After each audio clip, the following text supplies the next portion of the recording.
ॐ ज्ञानतिमिरन्धस्य ज्ञानाञ्जनशलाकया चक्षुरुन्मीलितं येन तस्मै श्रीगुरवे नमः। श्रीचैतन्यमनोभीष्टं स्थापितं येन भूतले स्वयं रूपकदा मह्यं ददाति स्वपदान्तिकं नमोऽयं विष्णुपादाय कृष्णपृष्ठाय भूतले श्रीमते भक्तिवेदान्तस्वामिन्नीति नामिने नमस्ते सरस्वती देवी गौरवाणी प्रचारिणे निर्विशेष शून्यवादी पाश्चात्य देशतारिणे नमो भक्ति विनोदाय सच्चिदानंद नामिने गौरशक्ति स्वरूपाय रूपानुगवराय ते नमस्ते श्री पुंडरीकाय कृष्ण प्रेम प्रदाय श्री माधवेंद्र सेवकाय महावदन्नाय ते नमो महावदन्नाय कृष्ण प्रेम प्रदाय कृष्णाय कृष्ण चैतन्य नमने गौरत्वेश नमो नित्यानंद नमस्तुभ्यं प्रेमानंद प्रदायिने कल कल्मषनाशाय जन्मपापतये नमः। हे कृष्ण करुणा सिंधु दीनबन्धु जगत्पते गोपेश गोपिका कांत राधा कांत नमस्तुते तप्त कांचन गौरंगी राधे वृंदावनेश्वरी वृषभानुसुते देवी प्रणमामि हरिप्रिये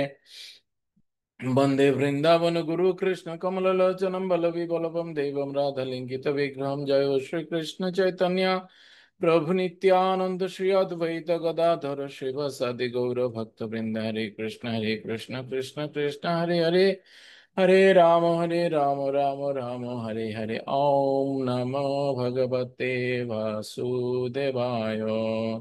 हरि ओम तत्सत्। नमोऽयं विष्णुनाय कृष्णपृष्ठाय भूतले श्रीमती जयपताका स्वामिन्नीति नामिने नमोऽच्चार्य प्रधानिताय कृपाप्रदायिने गौरवाणी।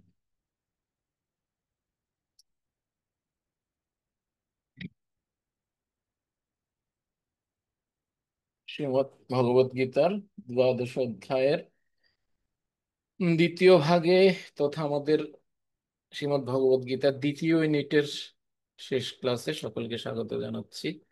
বাঞ্ছা কল্পতরুভ্যশ্চ কৃপা সিন্ধুভ্য এব চ পতিতানাং পাবনেভ্যো বৈষ্ণবেভ্যো নমঃ। আশা করি ভালো আছেন সকলে। আমরা গত ক্লাসে দ্বাদশ অধ্যায়ের 8 নম্বর শ্লোক পর্যন্ত আলোচনা করেছিলাম। উম, প্রথম 8টি শ্লোক থেকে আমরা অ্যাকচুয়ালি কি শিখেছি, কেউ একজন বলুন।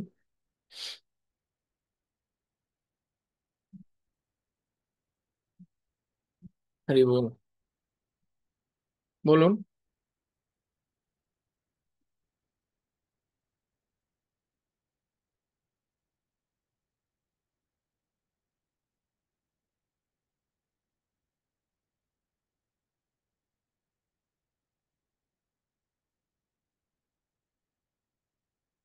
আরো কৃষ্ণবাবু ধন্যবাদ প্রণাম। হ্যাঁ, প্রণাম। ওই, আমরা 12 নম্বর অধ্যায় যে ভক্তি যোগে আমরা প্রথমে দেখলাম যে অর্জুন যে ভগবানকে জিজ্ঞাসা করলেন যে কিভাবে নিরন্তর যে এইভাবে যে নিরন্তর ভক্তিযুক্ত হয়ে যারা আপনারা আরাধনা করতে পারে তাদের মধ্যে শ্রেষ্ঠকে। তার মধ্যে আপনি বলেছিলেন যে সবিশেষবাদী আর নির্বিশেষবাদীদের কথা। তারপর তার পরবর্তী শ্লোকে ভগবান বললেন যে সবিশেষবাদীরা যে যে সবিশেষবাদীরা আমার মানে সবিশেষবাদীরা যে সব থেকে শ্রেষ্ঠ। তারপর আপনি এই যে যে নির্বিশেষবাদীদের কথা বললেন যে আর নির্বিশেষবাদীরা হচ্ছে আহ, আহ, আর যারা নির্বিশেষবাদী রূপে রূপের প্রতি আসক্ত তারা সব সময় দুঃখ অনুভব করে না। তারপর আপনি বললেন যে মৎপরায়ণ হয়ে অনন্য চিত্তে যারা ভগবানের উপাসনা করে তারা মৃত্যু সংসার সাগর থেকে অচিরেই উদ্ধার পায়। প্রণাম বাবু।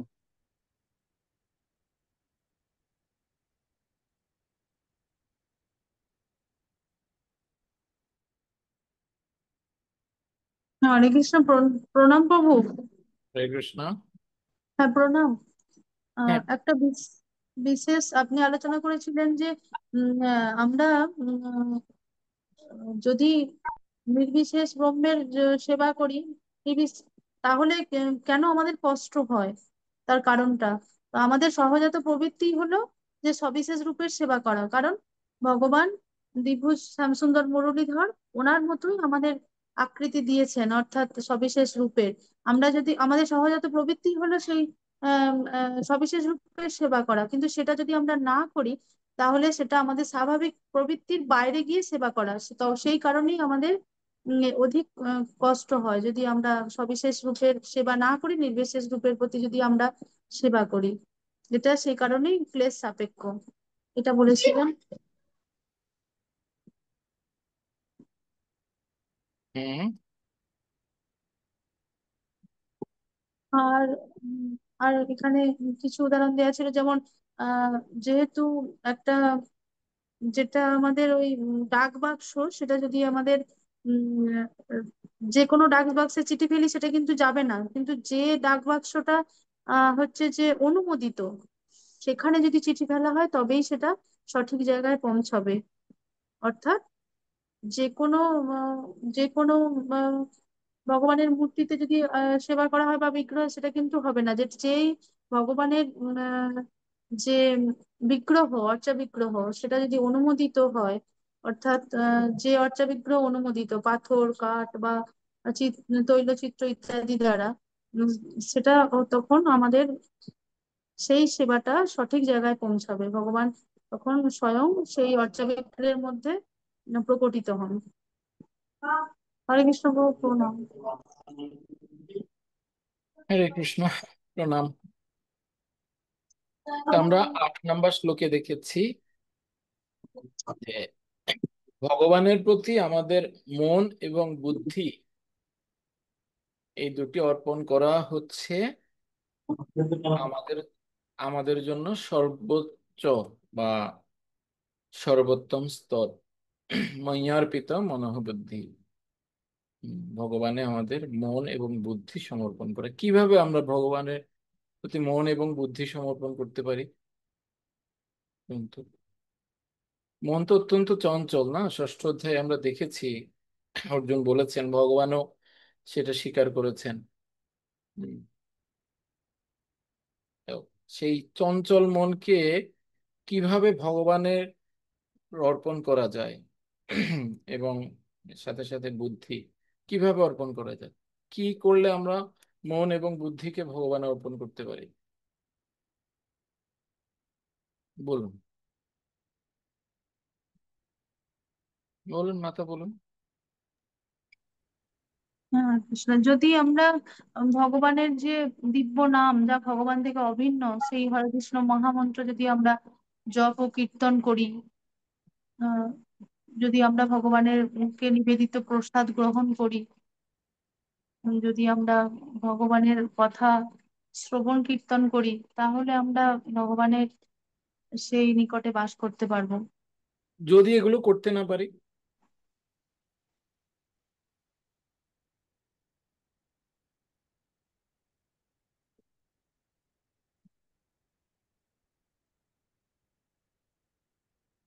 একজনকে প্রশ্ন করছে কিভাবে ভগবানকে লাভ করা যায়। সোজা সাপটা উত্তর, ভগবানের ভক্ত হলে ভগবানকে লাভ করা যায়। তো ভগবানের ভক্ত কিভাবে হতে হবে, বা ভগবানের ভক্ত কখন হয়? বলছে ভগবানকে লাভ করলে ভগবানের ভক্ত হয়, বা ভগবানের করুণা লাভ করলে। তো একটি আরেকটির উপর নির্ভরশীল। এর কিভাবে আমরা মানে ভগবানের উপর আমাদের চিত্ত বা মন এবং বুদ্ধি ভগবানের উপর নিবিষ্ট করতে পারি? হুম? কিভাবে?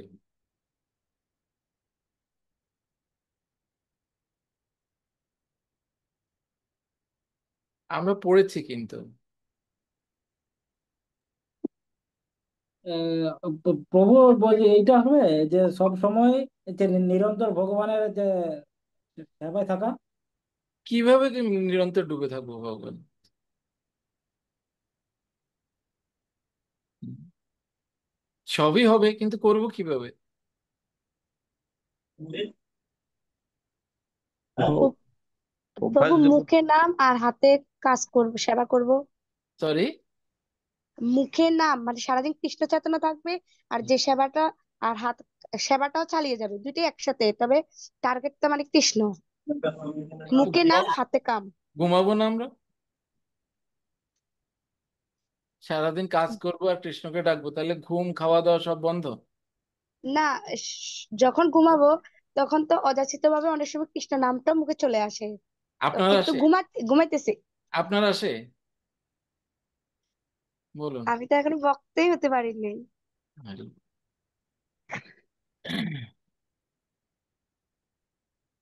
যাচিত ভাবেই আসে না কৃষ্ণ নাম, আর অযাচিত ভাবে? হুম।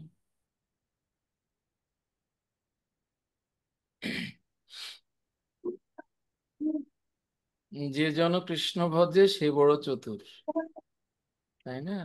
তার মানে আমরা কি চতুর? আর যে জন কৃষ্ণ ত্যাজে সে হয় ফতুর। তা আমরা কি চতুর না ফতুর? চতুর। চতুর। হুম। আচ্ছা, ভালো তো। তাহলে চতুর হলে তো প্রশ্ন করলে সাথে সাথে উত্তর দিতে হয়। তাই তাহলে বলুন আমরা কিভাবে চতুর হতে পারি, এটাই বলুন। চতুর হলে তো এই প্রশ্নের উত্তর জানি। অভ্যাস যোগের দ্বারা। অভ্যাস যোগের দ্বারা। হরে কৃষ্ণ প্রভু। হ্যাঁ বলুন। প্রভু, আমরা এর আগে শিখছিলাম প্রভু যে ভগবান হচ্ছে সব সর্বশ্রেষ্ঠ বস্তুগুলোর প্রতিনিধিত্ব করছেন। আচ্ছা। যেমন প্রভু আপনি বলছিলেন আহ এই গীতাতে আছে যে ভগবান হচ্ছেন জলের স্বাদ, তারপরে জলের রস। জলের রস, হ্যাঁ জলের রস, তারপরে কাঁথা কম্বল সবকিছুর মধ্যেই ভগবান আছে। সেই আচ্ছা। জ্ঞানে আমরা ভগবানকে চিন্তা করে ভগবানের চেতনায় উম, নিবিষ্ট করতে পারি এবং ভগবানের ভক্ত হতে পারি প্রভু। আচ্ছা, গুড। কাঁথা কম্বল, এটা তাহলে মনে তাহলে তো এটা মনে পড়তেছে প্রভু। তাহলে তো ভালোই হলো। মানে তাহলে তো বিষয়টা তখন ভালো প্রভু হলো। যে সকালবেলা, সময় সকালবেলা মোটামুটি 8টা, 8:30, 9টা পর্যন্ত ভগবানকে গায়ে দিয়ে আমরা ঘুমাবো, বেশিক্ষণ ভগবানের সাথে থাকা হবে নাকি? ভগবান তো কাঁথা কম্বল, তাহলে আমরা ভগবানকে গায়ে দিয়ে ঘুমাবো। না, ওই সময় তো প্রভু ভগবানকে সেবা পূজা করার সময়, সাত্বিক সময়। মানে ওই ওই সময় ব্রহ্ম সময় কাঁথা কম্বলের মধ্যে ভগবান থাকে না নাকি? ভগবান 3টা পর্যন্ত থাকে, রাত 3টা পর্যন্ত থাকে, এরপর চলে যায়।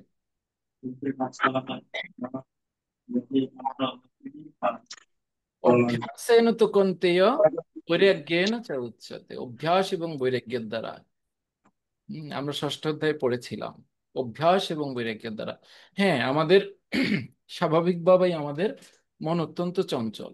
চঞ্চল হি মন কৃষ্ণ, অত্যন্ত চঞ্চল। তাকে পোষ মানাতে হবে, মনকে পোষ মানাতে হবে। চুপ করতে।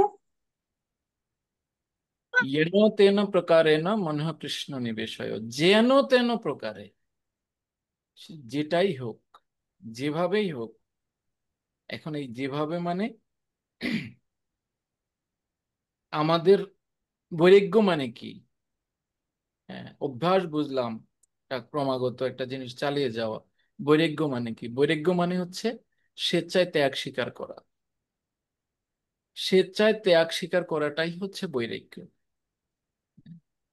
আর এই ত্যাগ কোনো কিছুকে, কোনো বস্তুকে পরিত্যাগ করা না। আমরা দু প্রকার বৈরাগ্যের কথা শিখেছি, ফল্গু বৈরাগ্য এবং যুক্ত বৈরাগ্য। যুক্ত বৈরাগ্য মানে সবকিছুকে আমি ঋষিকেশের সেবায় লাগাবো, এটা হচ্ছে যুক্ত বৈরাগ্য। সমস্ত কিছু, হ্যাঁ, আমি ভগবানের সেবায় লাগাবো। যেমন শ্রীমদ্ ভাগবতমের 5ম স্কন্ধের 5ম অধ্যায় 2 নম্বর শ্লোকে ভগবান ঋষভদেব তার পুত্রদেরকে বলছেন যে স্ত্রী সঙ্গীদের সঙ্গ করা হচ্ছে নরকের দ্বারস্বরূপ। স্ত্রী সঙ্গ না, স্ত্রী সঙ্গীদের সঙ্গ করা হচ্ছে নরকের দ্বারস্বরূপ। কিন্তু এই সঙ্গীদের সঙ্গ না করে স্ত্রী সঙ্গ করাটাও ভক্তি। কখন? যদি সেটা কৃষ্ণ সেবার উদ্দেশ্যে, কৃষ্ণ সেবার জন্য উপযুক্ত ভক্ত বা সন্তান উৎপাদনের উদ্দেশ্যে যদি সেটা করা হয় তাহলে সেটাও ভক্তি। তার মানে যেন তেন প্রকারেণ কৃষ্ণের জন্য যা কিছু করব সেটাই ভক্তি। যাহা কিছু কৃষ্ণের জন্য করা হয়, কৃষ্ণকে সামনে রেখে কৃষ্ণকে উদ্দেশ্য করে যাহা কিছু করা হয় তাহাই ভক্তি, অভ্যাস। কৃষ্ণের জন্য সবকিছু সবকিছু করা কৃষ্ণের জন্য। আমি প্রয়োজনে মানুষ হত্যা করব, কার জন্য? কৃষ্ণের জন্য, যেটা অর্জুন করেছিলেন।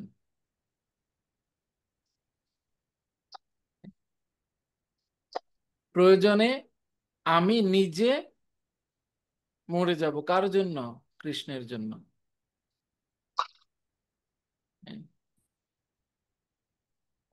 আমি প্রয়োজনে পর্বত চূড়ার উপরে উঠে যে কোনো একটা জিনিস এটা নিয়ে আসবো, কার জন্য? কৃষ্ণের জন্য। শ্রী মাধবেন্দ্র পুরীপাদ তিনি বহুদূর গিয়ে মানে কষ্ট স্বীকার করে চন্দন নিয়ে এসছেন ভগবানকে চন্দন লেপন করার জন্য, ঠিক না? ভগবানের শ্রীঅঙ্গে চন্দন লেপন করার জন্য তিনি চন্দন নিয়ে এসছেন। এরকম আরো বহু উদাহরণ আছে। রাম ভক্ত হনুমান গন্ধমাদন পর্বত হাতে করে নিয়ে এসেছেন লক্ষ্মণকে বাঁচানোর জন্য। তাহলে এই ভগবানের জন্য আমাদের যত কিছু করা অ্যাকচুয়ালি আমরা কষ্ট স্বীকার করব, ঠিক আছে, কিন্তু সেটা যদি নিজের জন্য হয় লাভ নেই কোনো, এই কষ্ট স্বীকারে কোনো লাভ নেই। আর আমরা আনন্দ করব সেটা যদি ভগবানের জন্য হয় সেটাতেই লাভ। আমরা সোজা বাংলা আমরা নাচানাচি করি, আনন্দ করি, কখন? বিভিন্ন ফেস্টিভ্যালে, পুষ্যাভিষেক, জন্মাষ্টমী, তারপরে উম, শ্রী কি বলে রাধাষ্টমী, বিভিন্ন প্রোগ্রামে আমরা নৃত্য করি, আনন্দ করি, প্রচুর আনন্দ করি না আমরা? কেন? সেই আনন্দ যদি মনে রাখবেন, সেই আনন্দ যদি নিজের জন্য হয় তাহলে সেটা কোনো লাভ নেই। তাহলে আনন্দটা কেন করতে হবে বলুন তো? সেই আনন্দটা কেন করতে হবে? ভগবানকে আনন্দ দেওয়ার জন্য। ভগবানকে আনন্দ দেওয়ার জন্য। তাহলে আমি কষ্ট করে নৃত্য করছি, আমি কষ্ট করে মানে ঘাম ঝরিয়ে নৃত্য করছি, তাহলে আমার আনন্দের কথা চিন্তা করব না, ভগবানের আনন্দের কথা চিন্তা করব? হুম। আচ্ছা, আমি কিভাবে আমার আনন্দের কথা চিন্তা করার মাধ্যমে ভগবানের আনন্দের কথা চিন্তা করতে পারি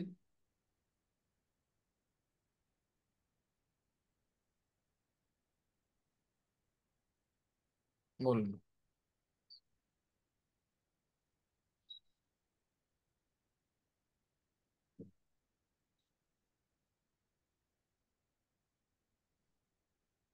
অংশ যদি আনন্দিত হয়, অংশ যদি আনন্দিত হয় তাহলে পূর্ণ কি আনন্দ পায় না? তা আমরা হচ্ছি ভগবানের অংশ। কি আমার শরীর ভগবানের অংশ? না, আত্মা। সো আত্মাকে আনন্দ দিতে হবে। আর আত্মা আনন্দ লাভের সাথে সাথে পরমাত্মা আনন্দ লাভ করবে। আর পরমাত্মা আনন্দ লাভ করলে স্বয়ং ভগবান আনন্দ লাভ করবে। ঠিক আছে? তাহলে এই আত্মাকে আত্মিক আনন্দ অনুভব করতে হবে, শারীরিক না, ইন্দ্রিয়গত নয়, আত্মিক আনন্দ লাভ করার প্রয়াস করতে হবে। আমরা যখনই কখন আমাদের এই আত্মা তৃপ্ত হবে বা আত্মা আনন্দ লাভ করবে? যখন মানে আমি সেই আত্মার যিনি মানে যেখান থেকে উৎপত্তি, আমি যদি তার সেবা করি বা যার থেকে উৎপত্তি তার সেবা করি তখন আত্মাও অটোমেটিক্যালি আনন্দিত হবে। আবার আত্মা আনন্দিত হলে পরমাত্মা আনন্দিত হবে, পরমাত্মা আনন্দিত হলে ভগবান আনন্দিত হবে। তার মানে বিষয়টা পুরো একটা চক্রাকার বিষয়। আমরা ভগবানের সেবা করার মাধ্যমে আমাদের এই আত্মাকে আনন্দ দান করতে পারি, যেহেতু ভগবান হচ্ছেন সচ্চিৎ এবং আনন্দময়। হ্যাঁ, সচ্চিৎ এবং আনন্দময়, আনন্দের উৎস হচ্ছেন তিনি। তো তার সাথে যুক্ত থাকলে, আনন্দের সাথে যুক্ত থাকলে, বিদ্যুতের সাথে যুক্ত থাকলে যেমন বিদ্যুতের শক্তি পাওয়া যায় বা বৈদ্যুতিক শক্তি লাভ করা যায়। একটা ফ্যানের সুইচ যখন বন্ধ থাকে ফ্যানটা ঘোরে না, একটা লাইটের সুইচ যখন বন্ধ থাকে তখন লাইটটা জ্বলে না। হ্যাঁ, তো সেটা অন করার মাধ্যমে, যখন মানে অন করা মানে কি, সুইচ কিভাবে করে জানেন? জাস্ট দুটো তার থাকে না প্রত্যেকটা ফ্যান বা লাইট যাই বলি, প্রত্যেকটা ইলেকট্রনিক ডিভাইসে দুটো তার থাকে বেসিক্যালি। এই দুটো তারের একটাকে বিচ্ছিন্ন করে সেখানে সুইচ লাগিয়ে দেওয়া হয়। ওই সুইচ দ্বারা ওই ওই তারকে সংযুক্ত করা হয়, তখন বিদ্যুৎ প্রবাহ চলে এটার মধ্যে, তখন সেই লাইটটা আলো প্রদান করে বা ফ্যান বাতাস প্রদান করে। তদ্রূপ যে আমরা যখন এই ভগবানের সাথে, মানে ভগবান তো হচ্ছেন পূর্ণ আর আমরা হচ্ছি তার অংশ, তা আমরা এই অংশ যখন ভগবানের সাথে কানেক্টেড হব, রিলেটেড হব, তখন ভগবানের যে আনন্দ, ভগবানের শরীরের যে আনন্দের উৎস, সেই আনন্দ আমাদের মধ্যে ট্রান্সফার হবে। হুম?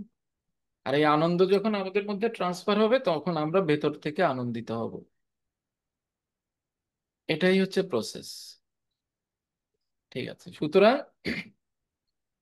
কিভাবে আমরা ভগবানের মন এবং আমাদের যে বুদ্ধি আমরা নিবিষ্ট করতে পারি, সেটার একমাত্র উপায়, এবং একমাত্র উপায় হচ্ছে আমাদেরকে অভ্যাস করতে হবে, না হলেও করতে হবে, আবার না হলেও করতে হবে, যতবার না হবে ততবার অভ্যাস করতে হবে। আর ত্যাগ করতে হবে। যে সমস্ত ভোগ্য বস্তু ভোগ করলে আমরা ভগবানের থেকে দূরে চলে যাব, সেই সমস্ত ভোগ্য বস্তু আমাদের জন্য বা আমাদের ইন্দ্রিয় তৃপ্তির জন্য সেগুলোকে বর্জন করতে হবে। এটাই হচ্ছে বৈরাগ্য। ঠিক আছে, তস্যাহম নিগ্রহম মানে বায়ুরিব দুষ্করম বলছিলেন। বায়ুকে রোধ করা যায়, কন্ট্রোল করা যায়, বাট মনকে কন্ট্রোল করা যায় না। অসংশয় মহাবাহ মনো দুর্নিগ্রহম চলম অভ্যাসেন তো কন্তি বৈরাগ্যেন চলছে। অভ্যাস এবং বৈরাগ্য মনে রাখতে হবে, অভ্যাস এবং বৈরাগ্য, এই দুটো ছাড়া আর কোনো ওয়ে নাই। মন চাইবে না, আমার মন চাইবে না, ঠিক আছে, আমার মন চাইবে আমি এখন একটু ঘুমালে ভালো, কিন্তু আমি ঘুমাবো না। এটাই হচ্ছে বৈরাগ্য। অটোমেটিক্যালি যখন আমি একবার দুবার তিনবার বারবার যখন মনের বিরুদ্ধাচরণ করব, তখন কি হবে? তখন মন একসময় বিরক্ত হয়ে যাবে। ধ্যাৎ, এখানে চাইলে কিছু পাওয়া যায় না। আমরাও তো নিরাশ হই না, বারবার যখন কিছু চাই পাই না। আমাদের বঙ্কবিহারী প্রভু কথা বলছে উনি ফোনে।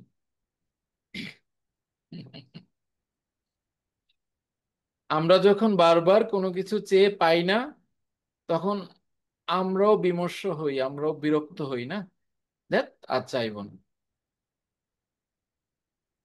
তো এরকম মনও বারবার আমাদের কাছে অন্যায় আবদার করবে।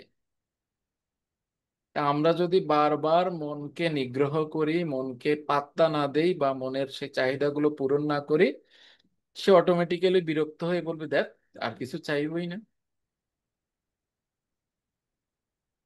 হুম। আর এই মন যখন বলবে দেখ আর কিছু চাইবই না, তখনই কিন্তু আমাদের সফলতা, তখন বুদ্ধি তাকে চেপে ধরবে, বুদ্ধি তার ঘাড় মটকে ধরবে। তখন সে বুদ্ধির নিয়ন্ত্রণে চলে যাবে মন। আর যখনই আমাদের মন বুদ্ধির নিয়ন্ত্রণে থাকবে তখন আমরা কৃষ্ণ সেবায় আরো বেশি উদ্বুদ্ধ হব। আর যদি বুদ্ধি মনের নিয়ন্ত্রণে চলে যায় তা আমরা কৃষ্ণ বিমুখ হব। কেন, মনের প্রকৃতিই এরকম। মন সবসময় মন সবসময় মায়ার দিকে ধাবিত হয়।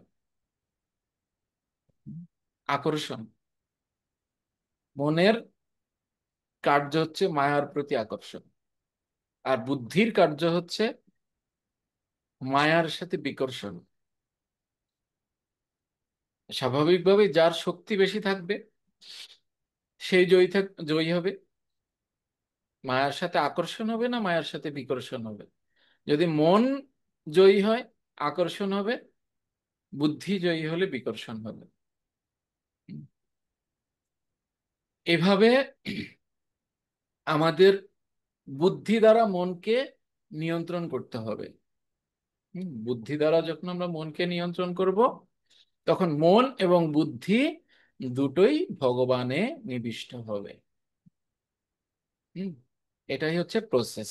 এখানে ভগবান বলছিলেন যে অতএব আমাতেই তুমি মন সমাহিত করো এবং আমাতেই বুদ্ধি অর্পণ করো, তার ফলে তুমি সর্বদা আমার নিকটে বাস করবে, সেই সম্বন্ধে কোনো সন্দেহ নেই।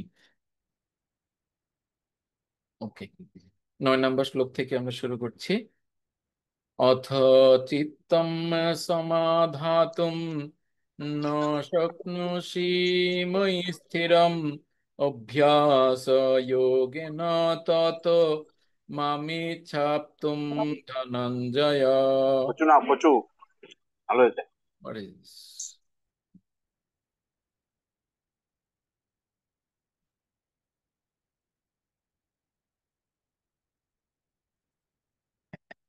হে ধনঞ্জয়, যদি তুমি স্থিরভাবে আমাতে চিত্ত সমাহিত করতে সক্ষম না হও তাহলে অভ্যাস যোগের দ্বারা আমাকে প্রাপ্ত হতে ইচ্ছা করো। এখন ভগবান কয়েকটা অপশন দেবে। হ্যাঁ, ভগবান কয়েকটা অপশন দেবে। যদি এটা না পারো তাহলে এটা করো, যদি ওটা না পারো তাহলে এটা করো, আবার ওটা না পারলে এটা করো। এভাবে ভগবান কতগুলো অপশন দেবে পর্যায়ক্রমে। এটা হচ্ছে ডিসেন্ডিং অর্ডারে বলবেন ভগবান। হ্যাঁ, মানে বড় থেকে ছোটর দিকে আস্তে আস্তে ভগবান নামবেন। যদি তুমি একদম সর্বোচ্চটা করতে না পারো তাহলে তার নিচে যেটা আছে সেটা করো, যদি সেটাও করতে না পারো তাহলে তার নিচে যেটা আছে সেটা করো। এভাবে ভগবান বলবেন। তাহলে এখানে কি বলছেন, যদি তুমি স্থিরভাবে আমাকে চিত্ত সমাহিত করতে সক্ষম না হও তাহলে অভ্যাস যোগের দ্বারা আমাকে প্রাপ্ত হতে ইচ্ছা করো। আগে ইচ্ছা করতে হবে, হ্যাঁ আমি করব। ওকে, ভক্তিযোগ হচ্ছে ইন্দ্রিয়গুলিকে নির্মল করার পন্থা।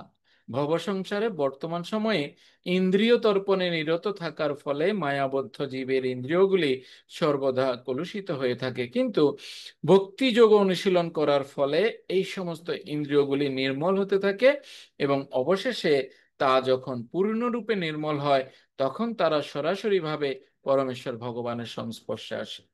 নির্মল হতে হবে আগে ইন্দ্রিয়গুলোকে।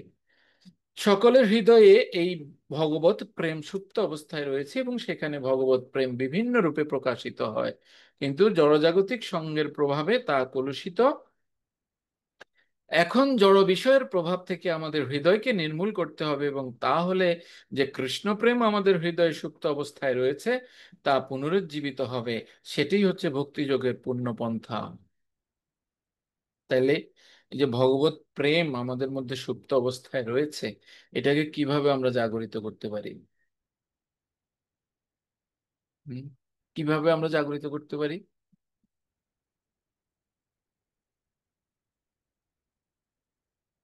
বলুন?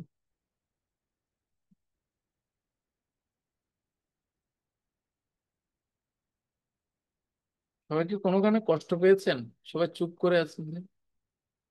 হুম, কষ্ট পেলে মানুষ চুপচাপ থাকে, অধিক শোকে পাথর, নাকি? হুম, বলুন। হরে কৃষ্ণা প্রভু প্রণাম। হুম, প্রভু এই যে পরবর্তী প্যারাগ্রাফে আছে এইটা মানে ভক্তিযোগে অনুশীলন ভক্তিযোগ অনুশীলন করতে হবে সদ্গুরু তত্ত্বাবধানে এগুলো? আপনি আমাকে জিজ্ঞেস করছেন, আমি তো আপনাকে জিজ্ঞেস করলাম, আপনি উত্তর দেবেন, আপনি আবার আমাকে জিজ্ঞেস করছেন এগুলো। হ্যাঁ, আমার মনে হচ্ছে এগুলো ভক্তিযোগ অনুসরণ করতে হবে সদ্গুরু মানে তত্ত্বাবধানে। ইউ আর নট কনফার্ম মনে হচ্ছে, তাই না? মনে হচ্ছে, মনে হওয়া দিয়ে তো হবে না।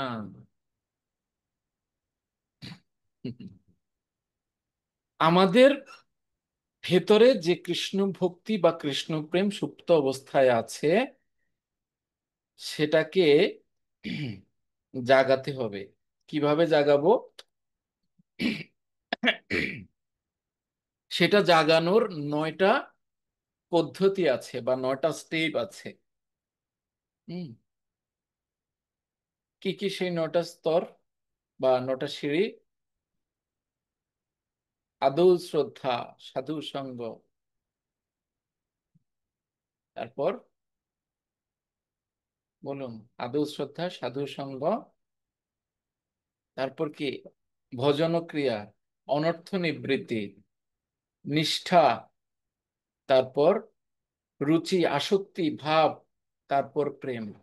9টা স্টেপ পার করে গিয়ে এটা এটা জেগে উঠবে। মানে আমাদের প্রথমে শ্রদ্ধা আসতে হবে। হুম। শ্রদ্ধা, শ্রদ্ধা আসলে আমরা একটু ঘষাঘষি করব। শ্রদ্ধার ফলে কার সাথে? সাধুদের সাথে একটু ঘষাঘষি হবে। ঘষাঘষি হলে, সাধুরা হচ্ছে চুম্বক, তা লোহা যখন চুম্বকের সাথে ঘর্ষণ করা হয় তখন লোহার মধ্যে কি আসে? চুম্বকের ভাব আসে বা চুম্বকের ভাবে আবিষ্ট হয় লোহা। সেরকম ঘষাঘষি করতে হবে সাধুদের সঙ্গে। আর এই সাধুদের সঙ্গে ঘষাঘষি করলে যখন আমাদের মানে আমরাও একটু চুম্বকত্ব প্রাপ্ত হব, তখন কি করতে হবে? আমাদের সাধন ভজন করতে হবে। হুম? এই সাধন ভজন করতে করতে আমাদের অনর্থগুলি, হি অভদ্রাণী বিধুনতি চরিত্রতাম, আমাদের যে হৃদয়ের যে অভদ্র আছে, হৃদয়ের যে কলুষতাগুলি আছে, সেগুলো নিবৃত্ত হবে। আর নিবৃত্ত হলে নিষ্ঠা আসবে আমাদের, নিষ্ঠা। নিষ্ঠার ফলে কি হবে? রুচি হবে। এই সাধন ভজনে রুচি হবে। হ্যাঁ, রুচির ফলে কি হয়? আসক্তি হয়। আমার কচুরিতে অনেক রুচি, তার মানে কচুরির প্রতি আমার আসক্ত আছে। এই যখন মানে কৃষ্ণ প্রেমের প্রতি আমার রুচি হবে বা কৃষ্ণের প্রতি রুচি হবে, তখন আসক্তি জন্মাবে। এই আসক্তির ফলে আমার মধ্যে কি মানে পাগল হয়ে যাবে। আসক্তি হলে কি, মানুষ আসক্ত হলে কি হয়? যেমন মদাসক্ত হলে কি হয়? উন্মাদ হয়ে যায়। তো এই ভাবটা হচ্ছে মানে এক ধরনের উন্মাদনা। হ্যাঁ, ভাবটা হচ্ছে এক ধরনের উন্মাদনা। আর এই উন্মাদনা যখন কন্টিনিউ হয়, তখন কৃষ্ণ বলে, ওরে পাগল হয়ে গেছে রে, পাগল হয়ে গেছে, ওকে থামা। ওই থামাতে কৃষ্ণ আসে, তখন ঠিক আছে, তখন কৃষ্ণ, আমরা কৃষ্ণের স্পর্শ লাভ করতে পারি। পাগল হতে হবে। ঠিক আছে, এভাবে করে তাহলে প্রথমত কি করতে হবে? আমাদের এই 9টা স্তরে, আমাদেরকে এই 9টা স্তর কিন্তু আমাদের জাগরণের স্তর। হ্যাঁ, মানে আমরা একটা দুটো না, 9টা কাঁথা বা কম্বল গায়ে দিয়ে শুয়েছি শীতের বেলায়। তো একটা একটা করে সরাতে হবে আমাদেরকে এই কম্বলগুলো বা কাঁথাগুলো। একদম সর্বশেষ। আর আমি সরাতে পারবো? আমি তো শুয়েই আছি, তাহলে তো আমি সরাতে পারবো না। তখন কি করতে হবে? কাউকে ডাকতে হবে। যদি কেউ 9টা ভারী ভারী কম্বল বা লেপ বা কাঁথা গায়ে দিয়ে শোয়, তখন সে তো এগুলো সরাতে পারবে না। মানে একজনকে ডাকতে হবে যে আমার চেয়ে বেশি শক্তিশালী। তো তাকে ডাকলে তিনি আসবেন, তিনি একটা একটা করে সরাবেন। আর তিনি হচ্ছেন গুরুদেব, তাকে ডাকতে হবে। হ্যাঁ, এখানে প্রপাত সে কথাই বলছেন যে ভক্তিযোগের অনুশীলন করতে হলে সদ্গুরু তত্ত্বাবধানে কতগুলো বিধিবিধান পালন করা কর্তব্য।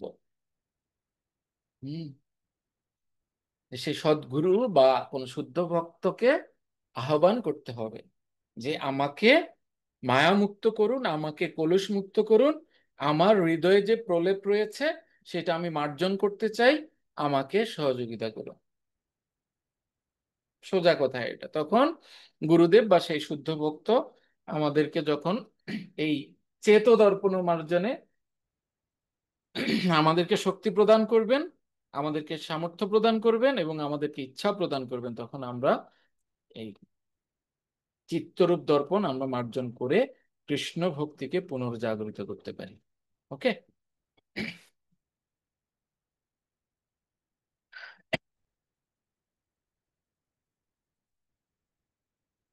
এই পন্থা অনুশীলন করার ফলে যে কেউ প্রেম ভক্তি স্তর উন্নীত হতে পারে এবং তার ফলে অবশ্যই চিন্ময় ভগবত ধামে প্রবেশ করতে পারা যায়।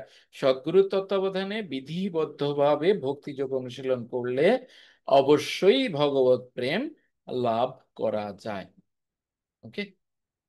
10 নম্বর শ্লোকে বলছেন ভগবান,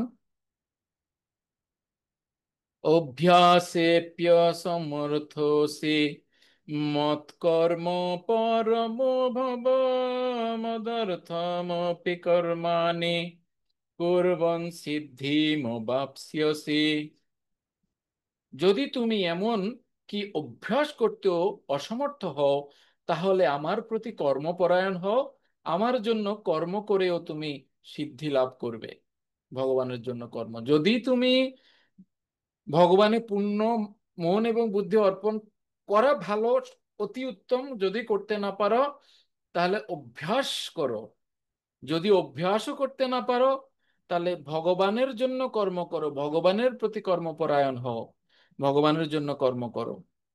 প্রভুপাদ বলছেন, যিনি সদ্গুরু তত্ত্বাবধানে বৈধি ভক্তি অনুশীলন করতে সমর্থ নন, তিনি কেবলমাত্র ভগবানের জন্য কর্ম করার মাধ্যমে সিদ্ধি লাভ করতে পারেন। মানে এই ভগবানের জন্য কর্ম করা মানে ডিসেন্ডিং অর্ডারে 3 নাম্বার স্তর ভগবানের জন্য কর্ম করা। কৃষ্ণ ভাবনামৃত প্রচারে সকলকে সহানুভূতিশীল হওয়া উচিত। বহু ভক্ত কৃষ্ণ ভাবনামৃত প্রচারে নিযুক্ত আছেন এবং তারা নানা রকম সাহায্যের আবশ্যকতা বোধ করেন। সুতরাং কেউ যদি সরাসরিভাবে ভক্তিযোগের বিধি নিয়মগুলি পালন না করতে পারেন, তিনি অন্তত ভগবানের বাণী প্রচারে সহায়তা করতে পারেন। যারা ভগবানের বাণী প্রচার করেন তাদেরকে অর্থনৈতিকভাবে, তাদেরকে শারীরিকভাবে, মানসিকভাবে সহযোগিতা করা, এটাও ভগবত ভক্তি। আচ্ছা, যদি সেইটাও না পারো, অথৈতদপ্য শক্তসি কর্তুম মদযোগমাশ্রিতঃ সর্বকর্ম ফলত্যাগম ততঃ কুরু যতাত্মবান। আর যদি তাও করতে অক্ষম হও, তবে আমাতে সমস্ত কর্ম অর্পণ করে সংযত চিত্তে কর্মের ফল ত্যাগ করো। যদি ভগবানের জন্য কর্ম, ভগবানের সেবা করতে নাও পারো, ওকে, তুমি যে কর্ম করছো সেই কর্মই করো, কিন্তু কর্মের যে ফল সেটা ত্যাগ করো। সংযত চিত্তে কর্মের ফল ত্যাগ করো, তাহলেও ভগবানকে লাভ করতে পারবে। হুম। শ্রেয়ো হি জ্ঞানম জ্ঞানম অভ্যাসাৎ জ্ঞানাধ্যানম বিশিষ্যতে ধ্যানাৎ কর্ম ফল ত্যাগাৎ ত্যাগাচ্ছ ত্যাগাচ্ছান্তিরনন্তরম। তুমি যদি এই প্রকার অভ্যাস করতে সক্ষম না হও, তাহলে জ্ঞানের অনুশীলন করো। জ্ঞান থেকে ধ্যান শ্রেষ্ঠ এবং ধ্যান থেকে কর্মফল ত্যাগ শ্রেষ্ঠ, কেননা এই প্রকার কর্মফল ত্যাগে শান্তি লাভ হয়।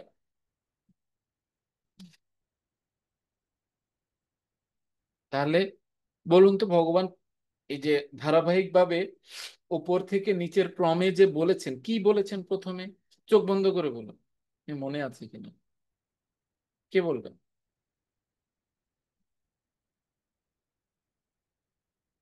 প্রথমে কি কি করতে বলেছেন? হ্যাঁ বলুন।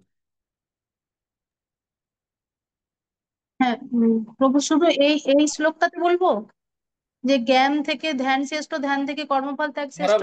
ধারাবাহিকভাবে যে ভগবান বলেছেন, আমরা যে আলোচনা করলাম এতক্ষণ ধরে, প্রথমে এটা করতে বলেছেন, যদি না এটা না হয় তাহলে এটা করো, না ওটা না হলে এটা করো।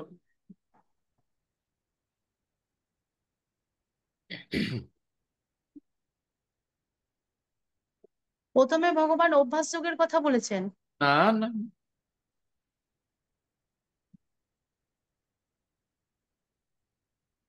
বলুন। প্রথমে ভগবান বলছেন চিত্ত স্থির করার জন্য। না,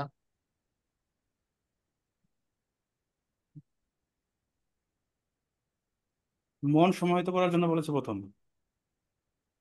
কোথায়?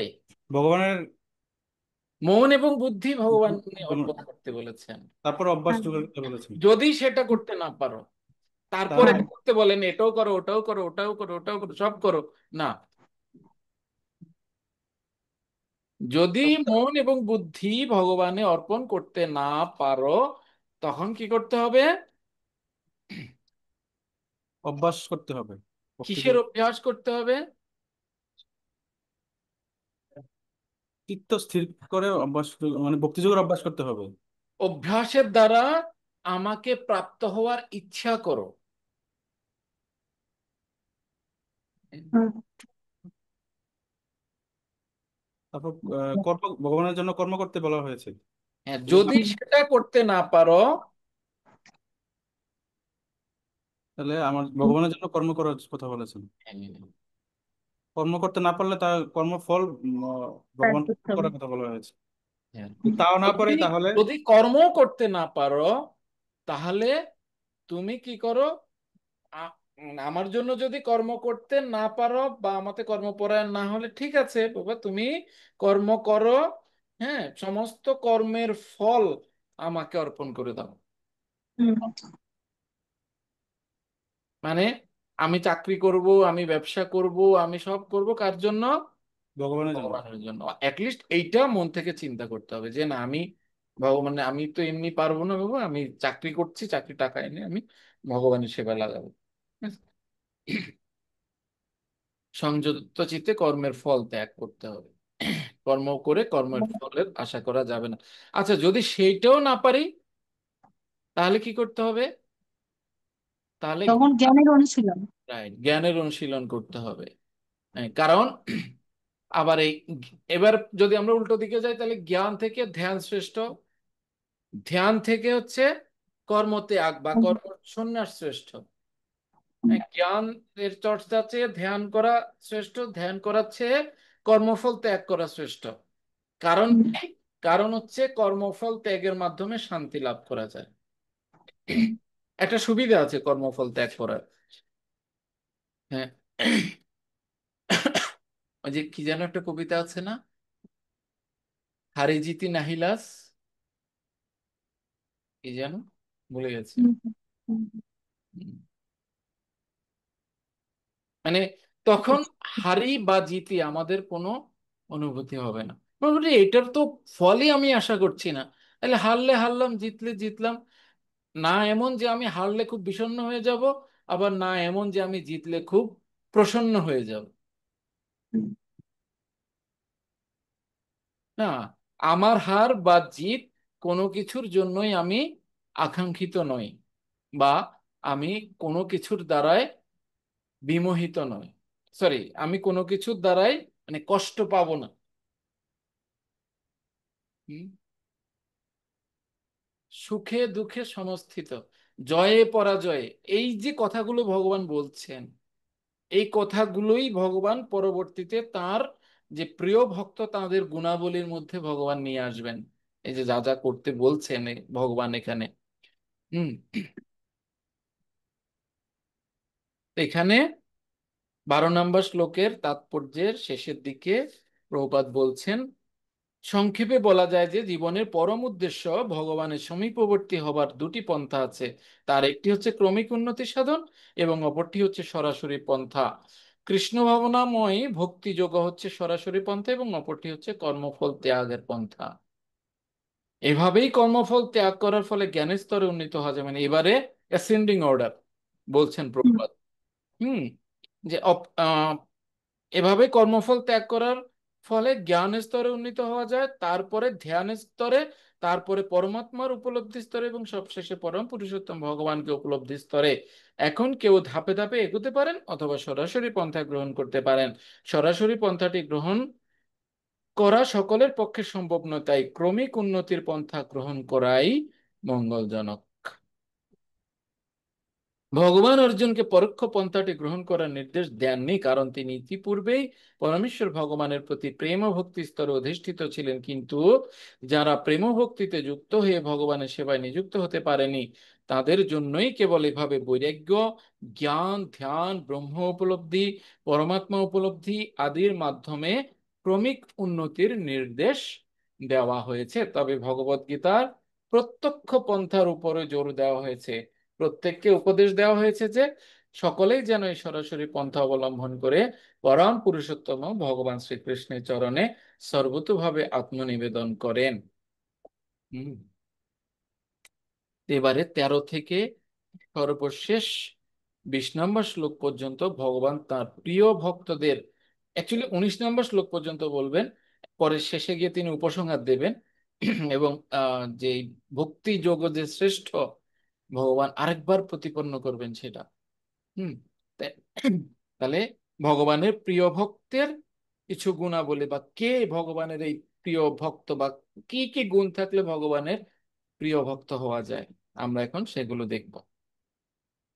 অদ্বেষ্টা সর্বভূতানাং মৈত্রঃ করুণ এব চ নির্মমো নিরহংকারঃ সমদুঃখ সুখ ক্ষমি সন্তুষ্ট সততম যোগী যতাত্মা দৃঢ় নিশ্চয় ময়্যার্পিত মনো বুদ্ধির মদ্ভক্ত সমী প্রিয়ঃ।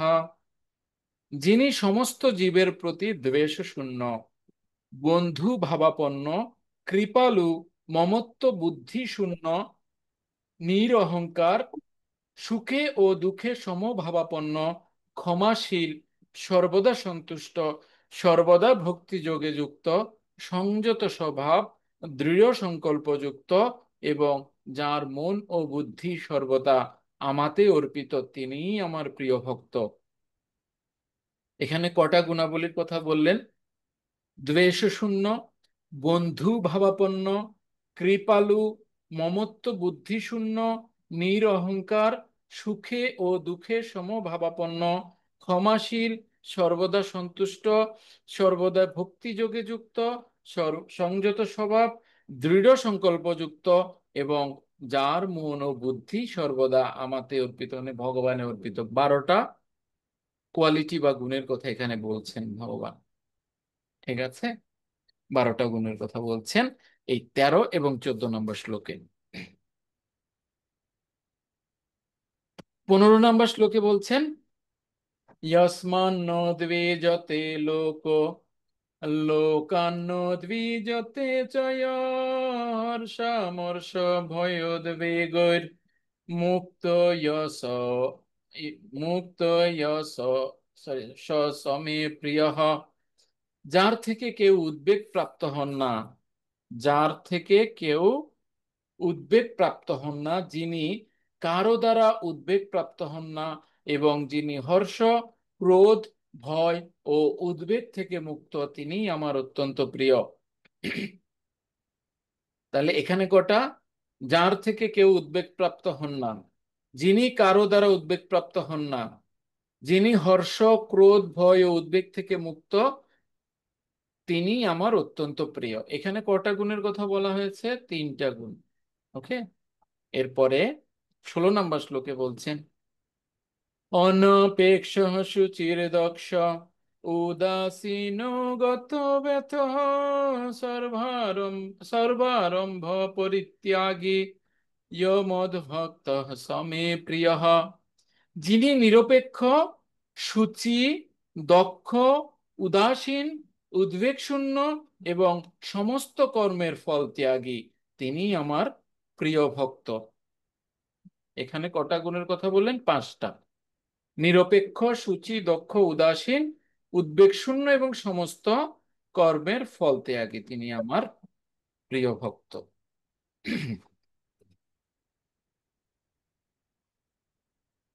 ইয়ো ন হৃষ্যতি ন দ্বেষ্টি ন শোচতি ন কাঙ্ক্ষতি শুভাশুভ পরিত্যাগী ভক্তিমান সমি প্রিয়।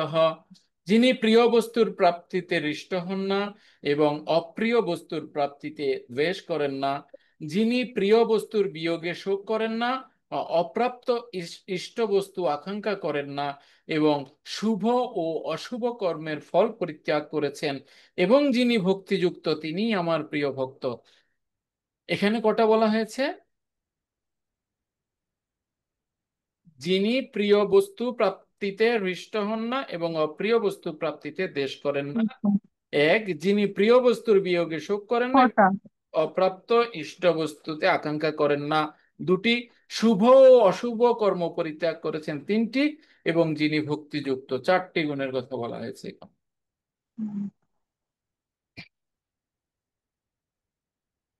18 এবং 19 নম্বর শ্লোকে বলা হয়েছে সমহ শত্রু চ মিত্র চ তথা মানপমানয় শীতোষ্ণ সুখ দুঃখেষু সমঃ সঙ্গ বিবর্জিতঃ তুল্য নিন্দা স্তুতির মৌনি সন্তুষ্ট येन কেনচিৎ নিকেতঃ স্থির মতির ভক্তিমান মে প্রিয় নারঃ।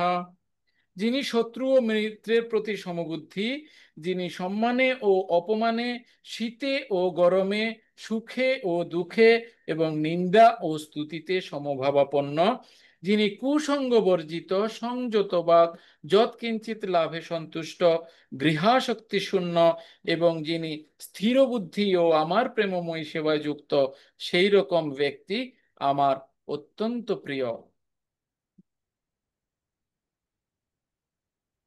তাহলে এখানে কটার কথা বলেছেন? যিনি শত্রু ও মিত্রের প্রতি সমবুদ্ধি, যিনি সম্মানে ও অপমানে, শীতে ও গরমে, সুখে ও দুঃখে এবং নিন্দা ও স্তুতিতে সমভাবাপন্ন, যিনি কুসঙ্গ বর্জিত, সংযত বা যৎকিঞ্চিত লাভে সন্তুষ্ট, গৃহাসক্তি শূন্য এবং যিনি স্থির বুদ্ধি ও আমার প্রেমময়ী সেবায় যুক্ত, সেই রকম ব্যক্তি প্রিয়। ঠিক আছে? তো টোটাল এখানে যে সমস্ত গুণগুলির কথা ভগবান বলেছেন,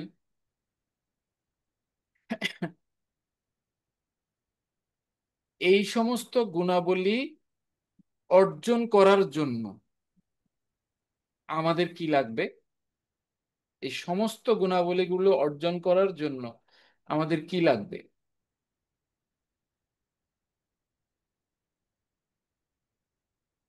বলুন,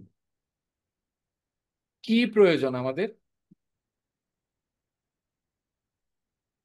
আচ্ছা, বলছেন যিনি সমস্ত জীবের প্রতি দ্বেষ শূন্য। এই সমস্ত জীবের প্রতি দ্বেষ শূন্য হতে কি লাগে, কি লাগবে?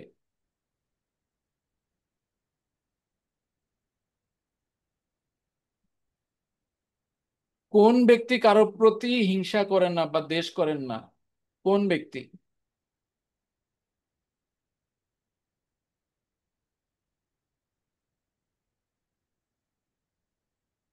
যার হৃদয়ে দয়া রয়েছে, যার অন্য জীবের প্রতি দয়া রয়েছে। বন্ধু ভাবাপন্ন, দয়া। কৃপালু, দয়া। মমত্ব বুদ্ধি শূন্য, মমত্ব বুদ্ধি এটা একটা নেশা। মমত্ব বুদ্ধি শূন্য। নিরহংকার, সুখে ও দুঃখে সমভাবাপন্ন, ক্ষমাশীল, সর্বদা সন্তুষ্ট, সর্বদা ভক্তিযোগে যুক্ত। এই সমস্ত কিছু ভগবান যে বলেছেন সংযত স্বভাব, এগুলো এখানে কোনটা কোনটা অভ্যাস দ্বারা হয়? দেশ শূন্য, এটা কি আমি অভ্যাস দ্বারা হতে পারবো? অভ্যাস করে হিংসা শূন্য হওয়া যায়? হুম? না, তাহলে কিভাবে হিংসা না। শূন্য হতে হবে? কিভাবে হিংসা শূন্য হতে হবে? যখন হৃদয়ে দয়া আসবে। হৃদয়ে দয়াটা কিভাবে আসবে?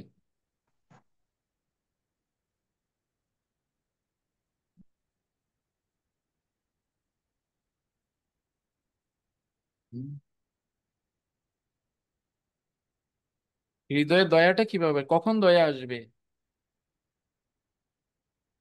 কে আমাদের প্রতি দয়া পরবশ হয়েছিলেন?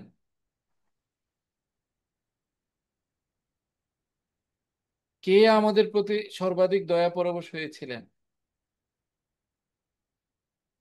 মহাপ্রভু, গুরুদেব।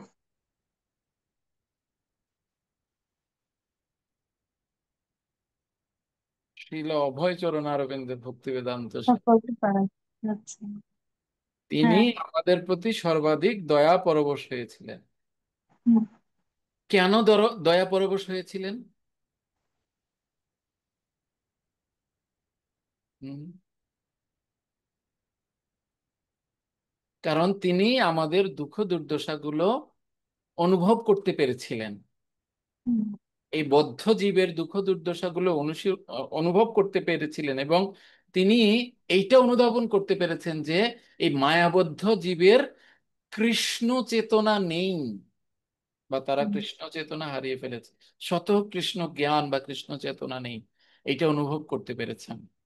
আর এই হুম। অনুভব করার ফলে তিনি কি করেছেন, আমাদের প্রতি দয়া পরবশ হয়েছেন। আর আমাদের প্রতি দয়া পরবশ হয়ে আমাদেরকে কৃষ্ণ ভক্তিতে যুক্ত করার জন্য তিনি অনেক কষ্ট, অনেক ত্যাগ তিতিক্ষা স্বীকার করেছিলেন আমাদের প্রতি। যদি কেউ সবচেয়ে বেশি দয়া পরবশ হয়ে থাকেন, না কৃষ্ণ, না মহাপ্রভু, না অন্য কেউ, যদি সবচাইতে বেশি এই কলিহত জীবের জন্য, আমাদের জন্য যদি সবচাইতে কেউ বেশি কৃপা পরবশ হয়ে থাকেন, তাহলে তিনি হচ্ছেন শীল প্রভুপাদ। মহাপ্রভু কবার স্ট্রোক করেছিলেন বলুন তো? কবার স্ট্রোক করেছিলেন? কবার তিনি এই রাস্তায়, পিচ ঢালা রাস্তায় গরমের মধ্যে হকারি করেছেন? করেছেন?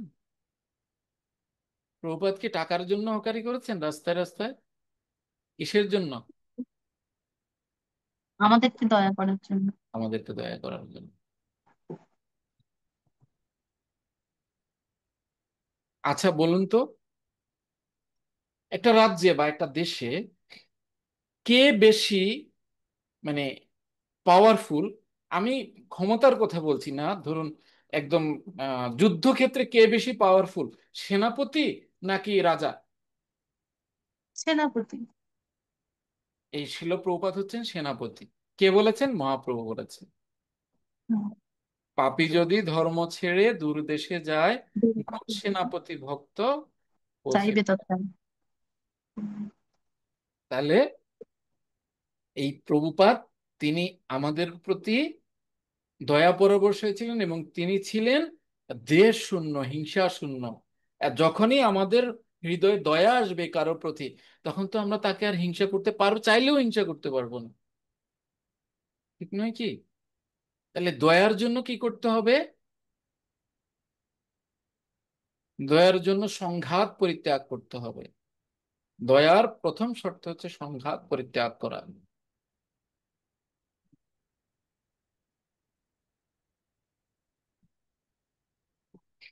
এরপরে বন্ধু ভাবতে হবে, আরে আমার বন্ধু, হ্যাঁ, কত বিপদে আছে, তাকে উদ্ধার করতে যেতে হবে না, কৃপা প্রদর্শন করতে হবে। হুম। তারপর যে আহ জাগতিক মমত্ব শূন্য হতে হবে, জাগতিক মমত্ব বুদ্ধি। হ্যাঁ, অযথা মায়া করা, যেমন অনেক মা বাবারা আছেন, ছেলে মেয়েকে মঙ্গল আরতিতে উঠতে দেন না, শরীর খারাপ হয়ে যাবে। আশা করি আপনাদের মধ্যে কেউ সেরকম নেই। হ্যাঁ, যে শরীর খারাপ হয়ে যাবে, তো এইটা হচ্ছে মমত্ব বুদ্ধি। হুম।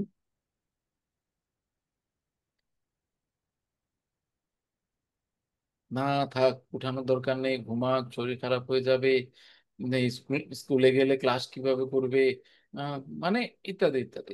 এগুলো হচ্ছে মমত্ব বুদ্ধি। এই মমত্ব বুদ্ধি শূন্য হতে হবে। যায় যদি যাক প্রাণ, তবু কৃষ্ণ ভক্তিতে হও আগুয়ান।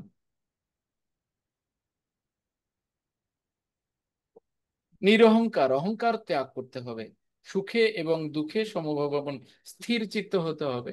সুখ বা দুঃখকে কোনোটাকেই প্রাধান্য দেওয়া যাবে না। ক্ষমা করতে শিখতে হবে, ক্ষমাশীল। সবসময় সন্তুষ্ট থাকতে হবে। হুম। সর্বদা ভক্তি যোগে যুক্ত থাকতে হবে, সংযত স্বভাব থাকতে হবে, দৃঢ় সংকল্প যুক্ত। অবশ্যই আমাকে কৃষ্ণকে লাভ করতেই হবে, এবং যার মন ও বুদ্ধি সর্বদা ভগবানে অর্পিত, অর্পণ করতে হবে ভগবান। এর পরের শ্লোকে বলছে, যার থেকে কেউ উদ্বেগ প্রাপ্ত হন না, মানে যিনি কারো উদ্বেগের কারণ হন না, ইভেন যিনি কারো থেকে কোনো উদ্বেগ প্রাপ্ত হন না। আচ্ছা, এইটা কি আমার উপর নির্ভর করে কারো কাছ থেকে উদ্বেগ প্রাপ্ত হওয়াটা? এটা তো আমার উপর নির্ভর করে না। আমাদের বঙ্কুবিহারী প্রভু বা আমাদের গোবিন্দ মুরা প্রভু যদি আমাকে উদ্বেগ দিত, আমি কি করে মুগ্ধ উদ্বেগ শূন্য থাকতে পারি? আমি বড় জোর বলতে পারি যে প্রভু প্লিজ আমাকে উদ্বিগ্ন করবেন না, উনার না শুনলে? তাহলে এখানে যে লিখলো, ভগবান বলল যে কারো দ্বারা উদ্বেগ প্রাপ্ত হন না, হাউ ইজ ইট পসিবল? এটা কিভাবে সম্ভব? যে কারো কাছ থেকে উদ্বেগ, এটা কি আমার আমার উপর নির্ভর করে? আমার হাতে আছে? আছে হ্যাঁ, হ্যাঁ আছে। কি করে? সে আমাকে উদ্বেগ দিলেও আমি উদ্বিগ্ন হব না। এই যে আপনি বলছেন উদ্বেগ দিলেও উদ্বিগ্ন হব না, উদ্বেগ দিলেও উদ্বিগ্ন হব না, তো উদ্বেগ তো দিয়েই দিয়েছে। এখানে ও তো বলছে আচ্ছা উদ্বেগ আচ্ছা। প্রাপ্তই হন না। হ্যাঁ হ্যাঁ হ্যাঁ।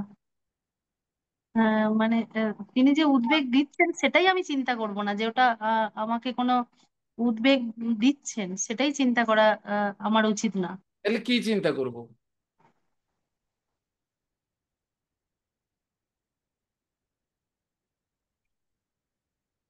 আচ্ছা, ধরুন তিনি আমাকে মারছেন, আমি বলছি মারছেন না, তাহলে এটা তো মিথ্যে কথা হয়ে গেল।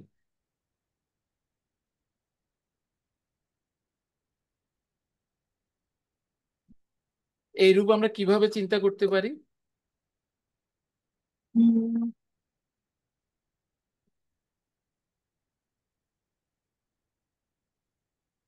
না, এইটা হচ্ছে আমার কর্মফল। আচ্ছা। হুম, আমার দোষেই আমি কষ্ট পাচ্ছি। কষ্ট পাচ্ছি, এটা তার কোনো দোষ নেই। তাহলে তখন আর এটাকে উদ্বেগই মনে হবে না, এটা আমার কর্মের পরিণতি। ঠিক আছে। যিনি হর্ষ, মানে আনন্দ, ক্রোধ, ভয় ও উদ্বেগ থেকে মুক্ত। তাহলে একটু আগে যে আমরা বললাম যে আনন্দ করতে হবে, আবার এখানে বলছেন আনন্দ থেকে মুক্ত হইতে হবে। বুঝি না বাবা, এত কথা বললে কেমনে হবে?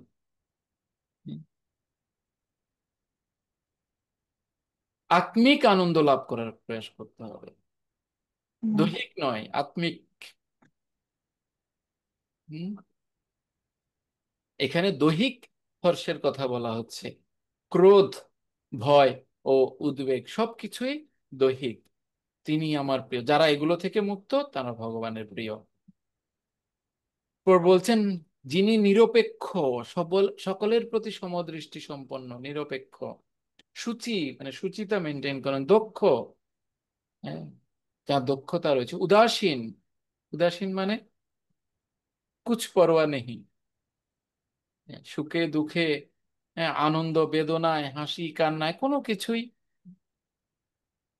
সবকিছুতেই উদাসীন থাকেন। এটা কি করে সম্ভব? এইটা একমাত্র মানে নিজেকে পুরোপুরি ভাবে কৃষ্ণের মানে জন্য পুরোপুরি ভাবে নিয়োগ করার মাধ্যমেই উদাসীনতা সম্ভব।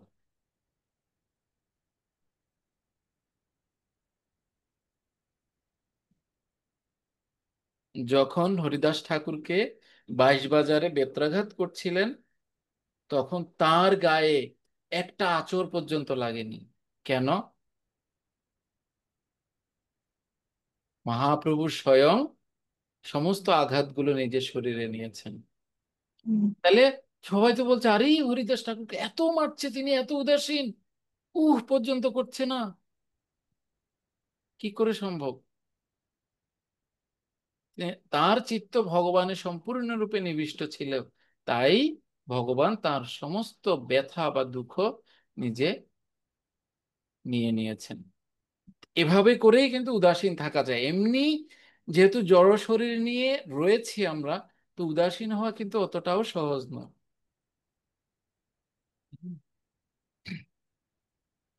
উদ্বেগ শূন্য, কোনো কিছুতে উদ্বিগ্ন হওয়া যাবে না। আর আমরা তো সাধারণত এই যে সামনে দ্বিতীয় ইউনিটের পরীক্ষা, অনেকে উদ্বিগ্ন হয়ে গেছে নাকি? প্রভু সাজেশন দেন, সাজেশন দেন, সাজেশন দেন, এত প্রশ্ন কিভাবে শিখবো, এটা উদ্বেগ নয়? হ্যাঁ। তাহলে এখানে তো ভগবান বলেছেন উদ্বেগ শূন্য হতে, কিন্তু আমরা উদ্বিগ্ন হয়ে যাই। হুম। সমস্ত কর্মের ফল ত্যাগ, ও যা হোক, আমি পড়বো আর পরীক্ষা দিব, শেষ। আমাদের ভক্তি বৈভব কোর্সের স্টুডেন্টরা বলছে যে প্রভু আমাদের ইউনিট ওয়াইজ রেজাল্ট, আমি বলছি এই কর্মেই আপনাদের অধিকার, ফলে কোনো অধিকার নেই, রেজাল্টের চিন্তা বাদ দিন। বলে না, তারপরেও একটু জানলে ভালো হতো।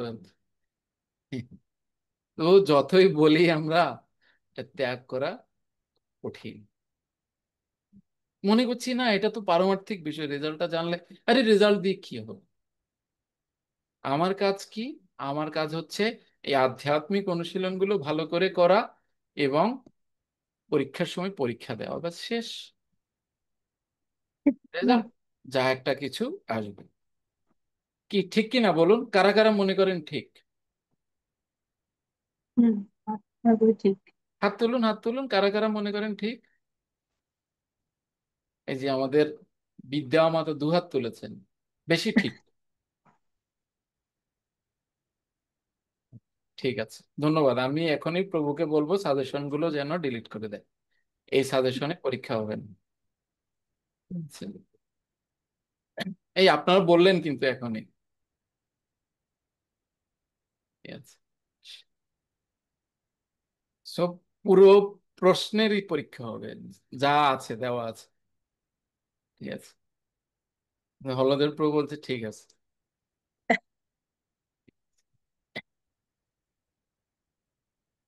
আপনাদেরই তো মনে হয় একবার পরীক্ষা করেছিলাম না, যে আমরা বলছি এরকম যে আমি দেহ নই আত্মা, তাই না? আমরা বলি না দেহ নই আত্মা? হুম, বলি, জানি, মানে কি? মানি না, মানা খুব কঠিন। হুম। মহাগোপী মাতা, আপনি কি অসুস্থ? হ্যাঁ, সাউন্ড করে বলুন। সরি, শব্দ শুনতে পাচ্ছি না।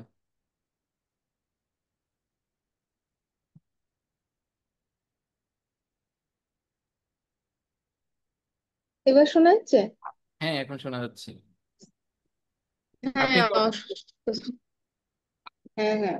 কিভাবে আপনি অসুস্থ হলেন? আপনি তো আত্মা, আত্মা কি অসুস্থ হয়? ও, না, শরীর এ, অসুস্থ। দেখেছেন? আমি আমার, ভাবতে সরি, আত্মা আমরা সেটা মানি না, মানে জানি সেরকম। এটাই বাস্তবতা, হ্যাঁ, যে আমরা জানি কিন্তু মানি না। এখানে একজন ব্যক্তিরও সন্দেহ নাই যে ইনক্লুডিং মি, কৃষ্ণই হচ্ছেন সর্বে সর্বা। তারপরও কি হুম, আমরা শুধু কৃষ্ণকে নিয়ে আছি? না। কতজন? তার মানে কি জানি মানি না? হুম, ওকে। যিনি প্রিয় বস্তুর প্রাপ্তিতে হৃষ্ট হন না, মানে প্রিয় একটা কিছু পেয়ে গেলে যে অনেকে একদম মানে লাফিয়ে ওঠে আনন্দের আতিশয্যে, না সেরকম নেই। আবার অপ্রিয় কোনো কিছু প্রাপ্ত হলেও তার কোনো ফিলিংস নেই। হুম। প্রিয় বস্তু নিজের কাছ থেকে চলে গেলেও ফিলিংস নেই, আবার অপ্রাপ্ত ইষ্ট বস্তু আকাঙ্ক্ষাও করেন না, মানে যেটা নাই তার কাছে এমন কিছু চানও না। এক একজনের দেখবেন স্বভাব আছে, শুধু অন্যের কি আছে সেটার দিকে তার নজর। হুম। অনেক বাচ্চাদেরও এরকম স্বভাব আছে, ওটার মতোই লাগবে, আরো ভালো কিছু দিলেও হবে না, ওটাই লাগবে আমার। হুম। এটা এক ধরনের মানে ত্রুটি আমাদের, যে তুমি কি তার মতো, তুমি কি তার মতো, না, নেভার। তাহলে তার মতো জিনিস কেন তোমার লাগবে? তোমাকে কি ভগবান আলাদা চয়েস দেয়নি? না। এই অনেকের স্বভাব আছে এরকম। মানে আমাদের গৃহে এই যে ভগবানের চিত্রপট, আহ গৌরনীতাই, নৃসিংহদেব, জগন্নাথ বলদেব সুভদ্রা মহারানী, তারপর রাধা কৃষ্ণ, রাম লক্ষ্মণ সীতা, এরকম করে মানে একটা ডিজাইনে সাজিয়েছে। তা আমাদের আহ নিচতলার একজন মাতাজি ছিলেন, উনি এসে একদিন দেখলেন, দেখে এরকমই লাগবে, মন্দিরে গেছে, এই ছবি না, আরো সুন্দর দিলে হবে না, এই ছবিই লাগবে, এই ছবি লাগবে। তা এটা ভালো অভ্যাস না। প্রত্যেকটা জীব স্বতন্ত্র, প্রত্যেকের চয়েস স্বতন্ত্র, প্রত্যেকের নির্বাচন স্বতন্ত্র, প্রত্যেকের চিন্তা ভাবনা স্বতন্ত্র। সো মানে যে এইটা লাগবেই আমার, এরকম কোনো ইচ্ছা বা আকাঙ্ক্ষা ভগবত ভক্তদের নেই। যা আসে তাতেই সন্তুষ্ট। শুভ ও অশুভ কর্ম, সমস্ত কর্ম পরিত্যাগ করেছেন। কর্ম পরিত্যাগ করেছেন মানে তিনি কি কাজ করেন না? পুরো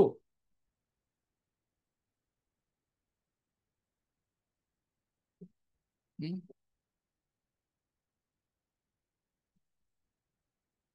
কর্ম, সমস্ত কর্ম ত্যাগ করেছেন মানে কি?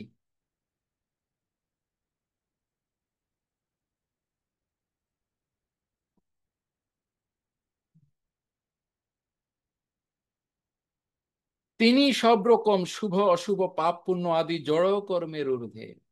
প্রপাত বলছেন তাৎপর্য, পরমেশ্বর ভগবানের সন্তুষ্টি বিধানের জন্য তিনি সব রকম বিপদ বরণ করতে প্রস্তুত, কোনো কিছুই তাঁর ভগবত ভক্তি সাধনের পথে প্রতিবন্ধক হয়ে দাঁড়ায় না। এই ধরনের ভক্ত শ্রীকৃষ্ণের অত্যন্ত, মানে ভগবানের প্রয়োজন ব্যতীত কোনো কর্ম তিনি করেন না, যা কিছুই করেন ভগবানের জন্য করেন, ভগবানের সন্তুষ্টি বিধানের জন্য করেন। এটাই হচ্ছে অহৈতুকী, নাকি? অহৈতুকী। তারপর বলছেন যিনি শত্রু ও মিত্রের প্রতি সমবুদ্ধি। শত্রু মিত্রকে কি একইভাবে দর্শন করা সম্ভব? শত্রু এবং মিত্রকে একইভাবে দর্শন করা সম্ভব? কিভাবে সম্ভব? না, ওই যে আত্মা যদি আমরা দর্শন করি, আত্মা হিসেবে যদি দর্শন করি, তাহলে শত্রু মিত্র, শত্রুই তো নাই, মিত্রও নাই, কে কার মিত্র, কে কার শত্রু? হুম? যখন শিবাসঙ্গনে মহাপ্রভু তার পার্শ্বদেরকে নিয়ে নৃত্য করছেন, ওইদিকে ঘরের মধ্যে শ্রীবাস পত্নী তার প্রিয় সন্তানের বিয়োগে কাতরাচ্ছেন। তো মহাপ্রভু তো অন্তর্যামী, তিনি বলছেন কি শ্রীবাস, কি হয়েছে, কি হয়েছে? না, প্রভু কিছু হয়নি, কারণ তিনি চাননি মহাপ্রভুর যে পার্শ্বদবর্গ সহ যে নৃত্য কীর্তন তা থেকে তাকে নিরস্ত করতে। কিন্তু মহাপ্রভু চলে গেলেন ঘরে, তখন দেখলেন যে তার পুত্র মৃত, আর তার সহধর্মিণী একটু ক্রন্দন করছেন, অঝরে ক্রন্দন করছেন পুত্র শোকে। মহাপ্রভু তাদের এই কষ্ট দেখে ওই পুত্রের মস্তকে যখন হাত রাখলেন, তখন তিনি উঠে বসলেন, মৃত পুত্র উঠে বসলেন। উঠে বসে যখন মা বলছে, মানে ছেলে বা পুত্র বা বা বলে ডাকছে, কে কে পুত্র, কে কার পুত্র? আমি তো কারো পুত্র নই, কেউ তো আমার মা নয়, কেউ আমার বাবা নয়, এ কথা বলে আবার তিনি পড়ে গেছে। হুম, এটাই বাস্তবতা। না কেউ কারো পুত্র, না কেউ কারো মা, না কেউ কারো বাবা। এই সমস্ত সম্পর্ক হচ্ছে দৈহিক সম্পর্ক। আত্মা কদাপি কারো পুত্র হতে পারে না, আত্মা কদাপি কারো মাতা হতে পারে না, আত্মা কদাপি কারো পিতা হতে পারে না। এগুলো হচ্ছে সব জড়দেহের সম্পর্ক। হ্যাঁ, তো এই জড়দেহের সম্পর্কের ঊর্ধ্বে আমাদেরকে চিন্তা করতে হবে। হ্যাঁ, আমরা তাই বলে কি আমরা মানে এই জড়জগতের পিতামাতাকে ভালোবাসবো না, শ্রদ্ধা করব না? অবশ্যই করব। কিভাবে করব? কিভাবে করব? ভগবানের অংশ হিসেবে তাদেরকে আমরা শ্রদ্ধা করব, তাদেরকে আমরা সম্মান করব, অবশ্যই করব, করতে আমরা বাধ্য, অবশ্যই করব। কিন্তু কোন দৃষ্টিভঙ্গি নিয়ে? আমার মা, তার মানে আমাদের স্বর্ণালী রাধিকা মাতা আমার মা না, আমি তাকে শ্রদ্ধা করব না, সম্মান করব না? না, এটা হচ্ছে জড় বুদ্ধি।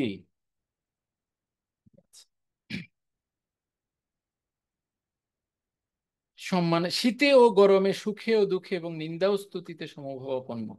যদিও বিষয়গুলো কঠিন, কিন্তু অভ্যাস দ্বারা এগুলো করতে হবে। হিজ হোলিনেস রাধানাথ স্বামী মহারাজ দেখেছেন, উনি কদাপি ফতুয়া পরেন না, একটা উত্তরীয় গায়ে জড়িয়ে রাখেন, শীত গ্রীষ্ম সব সময়। কিভাবে সম্ভব? অভ্যাস।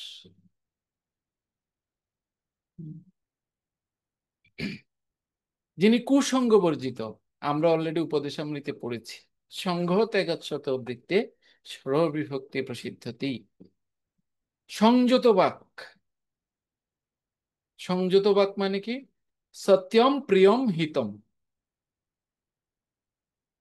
এই তিন গুণ বিশিষ্ট কথা আমাদেরকে বলতে হবে। কি? সত্যম প্রিয়ম হিতম, সত্য, যাকে বলছি তার প্রিয় এবং তার জন্য হিত সাধনকারী বা হিতকারী। এই যদি হয় কথা, তাহলে বলবো, নাইলে বলবো না। তো গুরু মহারাজের কাছে, ইসলিনের জয়কথা গেছে, আমি গুরু মহারাজের কাছে, অনেক ভক্তরা অনেক সময় অভিযোগ নিয়ে যান, বলছি তুমি যে ওর সম্পর্কে বলছো, এতে কি তোমার হিত হবে, আমার হিত হবে, তার হিত হবে? যদি হয় তাহলে বলো, নাইলে বলেন। সোজা কথা। তখন ওই ভক্ত আর বলেন না। হ্যাঁ, তাহলে দ্বিতীয় অধ্যায়ে 54 নম্বর শ্লোকে বলেছেন স্থিতপ্রজ্ঞস্য কা ভাষা। স্থিতপ্রজ্ঞ ব্যক্তির ভাষা কি? ভাষা হচ্ছে সত্যম প্রিয়ম হিতম।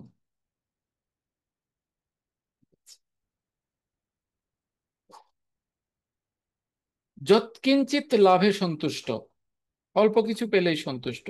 গৃহাসক্তি শূন্য, গৃহের প্রতি আসক্তি নেই, এবং যিনি স্থির বুদ্ধি ও আমার প্রেমময়ী সেবায় যুক্ত, সেরকম ব্যক্তি আমার প্রিয়।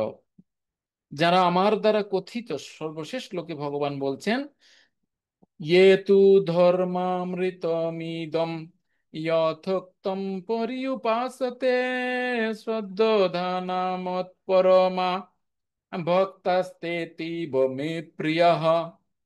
যারা আমার দ্বারা কথিত এই ধর্মামৃতের উপাসনা করেন, সেই সকল শ্রদ্ধাবান মতপরায়ণ ভক্তগণই আমার অত্যন্ত প্রিয়।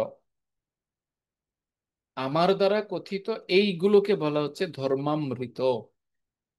এই সমস্ত গুণাবলী হচ্ছে ধর্মামৃত, ধর্মের অমৃত এগুলো। সেই সকল শ্রদ্ধাবান মতপরায়ণ ভক্তগণ। তাহলে প্রথম শ্রদ্ধাবান, আদৌ শ্রদ্ধাবান, শ্রদ্ধাবান, শ্রদ্ধাবান ভজতে জ্ঞানম, শ্রদ্ধাবান ভজন করতে পারে। শ্রদ্ধা না থাকলে, একদম শুরুতেই যদি গলদ থাকে, মানে বেসমেন্ট যদি পারফেক্ট না হয়, তাহলে ওই বিল্ডিং ডিস্ট্রয় হয়ে যাবে।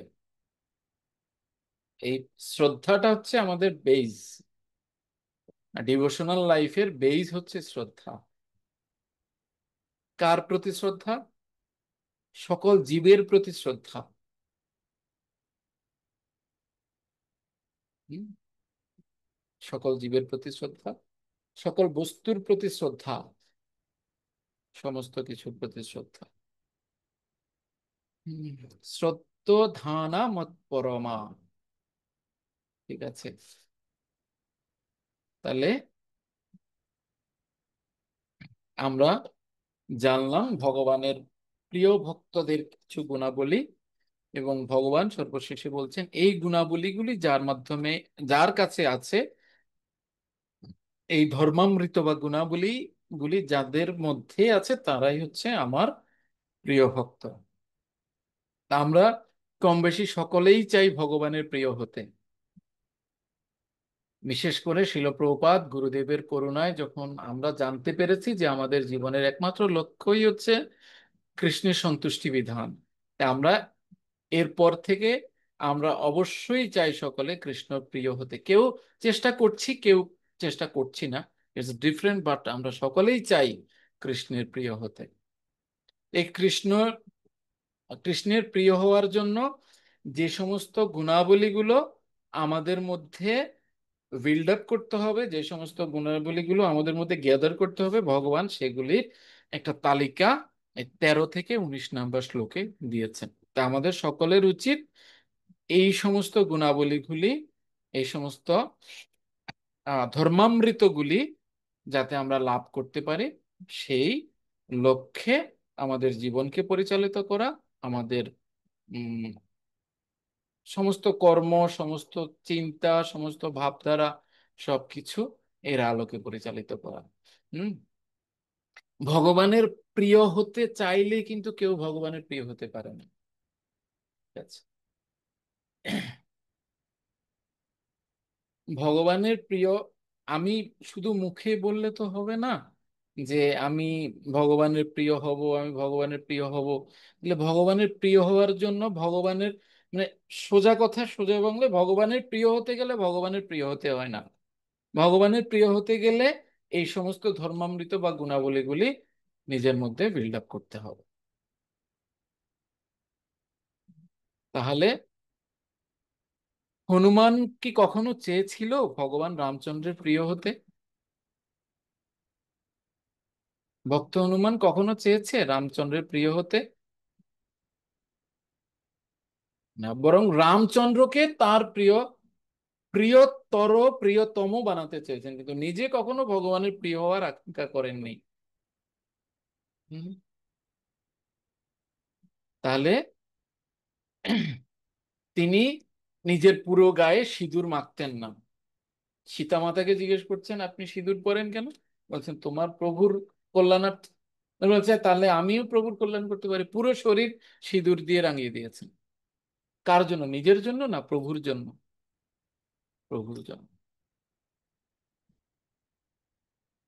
শেষে যখন একদিন রামচন্দ্র তার ডায়েরি খুলে বলছেন কারা কারা রামচন্দ্রকে ভালোবাসেন, ভগবান রামকে ভালোবাসেন, তো হনুমান তো মানে পাশে দাঁড়িয়ে খুব মজা নিচ্ছে, আমার নাম বলবে আজকে, মানে খুব খুশি ভগবান আমার নাম বলবে। এক এক নাম্বার বলল, বলছে তো সবার আগে তো আমার চেয়ে তো কিছু কেউ বেশি ভগবানকে ভালোবাসে না, তাহলে অবশ্যই ভগবান আমার নাম বলবেন। যে ভগবান একে বললেন না, দুইয়ে বললেন না, তিনি বললেন না, এইভাবে শত ভক্তের তালিকায় ভগবান হনুমানকে রাখেননি। হনুমানের তো প্রচন্ড মন খারাপ, কি আমি ভগবানকে এত ভালোবাসি, যার কথা চিন্তা করা ছাড়া আমি একটি দণ্ড থাকতে পারি না, আমি তাকে ভালোবাসি না, তার মানে তাকে যারা ভালোবাসে তাদের তালিকায় আমি নেই টোটালি। খুব মন খারাপ। তো ভগবান এবার তার দ্বিতীয় ডায়েরি বের করলেন। দ্বিতীয় ডায়েরি হচ্ছে ভগবান কাকে কাদেরকে ভালোবাসেন, তার তালিকায় সর্বাগ্রে হনুমানের নাম। তা আমরা কি হতে চাই বলুন? কোনটা হতে চাই? যাতে ভগবান আমাদেরকে ভালোবাসেন সেই সমস্ত গুণাবলী আমাদের মধ্যে অর্জন করতে হবে। আরে আমি খারাপ হলেও তো আমি একজনকে ভালোবাসতে পারি, পারি না? কিন্তু সে যাতে আমাকে ভালোবাসে তার জন্য আমাকে ভালো হতে হবে। বুঝুন বিষয়টা। তাহলে ভগবান যাতে আমাকে ভালোবাসেন তার জন্য আমার এই ধর্মামৃত বা গুণগুলো অর্জন করা আবশ্যক। ভগবানকে এরকম ভালোবাসার বহু বহু বহু জীব রয়েছে, ভক্ত রয়েছে, তাই না, যারা ভগবানকে ভালোবাসেন। কিন্তু লাভ কি? ভগবান তাদের জন্যই করেন যাদেরকে ভগবান স্বয়ং ভালোবাসেন। ভগবান একবারও তো বললেননি আমি সেই ভক্তের প্রিয়। এই যে এতগুলো শ্লোকে কোথাও কি বলেছেন আমি সেই ভক্তের প্রিয়, যে সেই ভক্ত আমার প্রিয়? হুম। যমদ ভক্ত সমে প্রিয় হয়, সেই ভক্ত আমার প্রিয়। তাহলে আমাদের কি কি করা উচিত? আমরা তো সবসময় বলি আমরা ভগবানকে ভালোবাসি, আমরা ভগবানকে ভালোবাসি। না রে ভাই, আমরা ভগবানকে ভালোবাসতে লাভ হবে না। সেই ব্যবস্থা করতে হবে যাতে ভগবান আমাদেরকে ভালোবাসেন। আর তার উপায় এবার ভগবান বললেন, দ্যাট ইজ কল্ড ডিভোশন। এটাই হচ্ছে ভক্তি, যার প্রভাবে ভগবান বাধ্য হয় ভগবান ভক্তকে ভালোবাসতে। সেটাই হচ্ছে ভক্তি।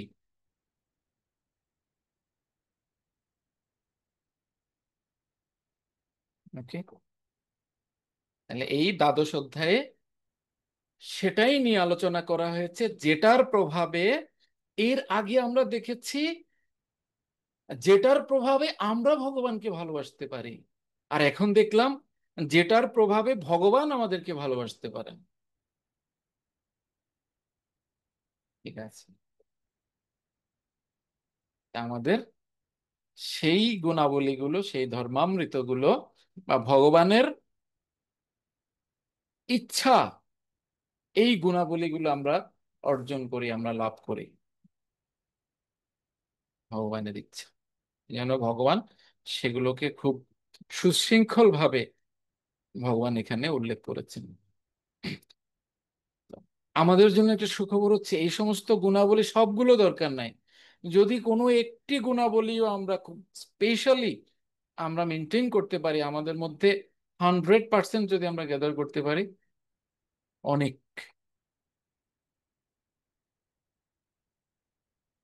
আর সবগুলো পারলে তো কথাই নেই। ঠিক আছে, তাহলে আমাদের দ্বিতীয় ইউনিট শ্রীমদ্ ভগবদ গীতার এ পর্যন্তই। আপনারা আপনাদের সম্ভবত জন্মাষ্টমীর পরে আবার ক্লাস শুরু হবে, তৃতীয় ইউনিট।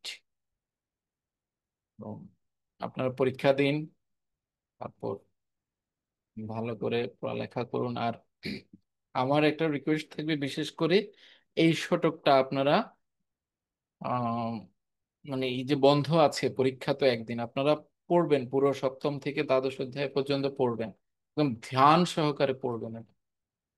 হুম, পড়বেন। ঠিক আছে, ভালো করে পড়বেন। তারপর আমরা যে এই বিষয়গুলো নিয়ে আলোচনা করেছি সেগুলো প্রত্যেকটা ক্লাসে রেকর্ড দেওয়া আছে, আপনারা সেগুলো আবার পুনরায় শ্রবণ করবেন। নিজের মানে হৃদয় থেকে বিষয়গুলোকে আনার চেষ্টা করবেন। মুখস্থ তো আমরা অনেকেই করতে পারি, মনমনা ভব মদ্ভক্ত মত ইয়াজ ইমাম নমস্কুরু, মুখস্থ করতে পারি। তো ওই মনমনা ভব মদ্ভক্ত হওয়াটা কঠিন।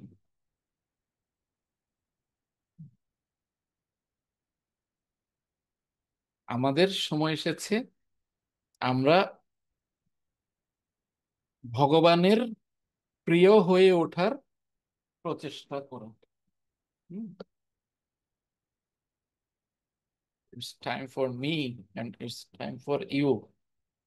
সকলের, আমাদের সকলের এখন সময় ভগবানের প্রিয় হতে চেষ্টা করেন। ভগবান আছে, প্রিয় থাকবে, বা হবে, কিন্তু ভগবানের প্রিয় হওয়ার প্রচেষ্টা। হরে কৃষ্ণ। শিল প্রভুপাদ কি জয়। শ্রীমদ্ ভগবদ গীতা কি জয়। সমবেত ভক্তবৃন্দ কি জয়। নিতাই গৌর প্রেমানন্দে হরি হরি।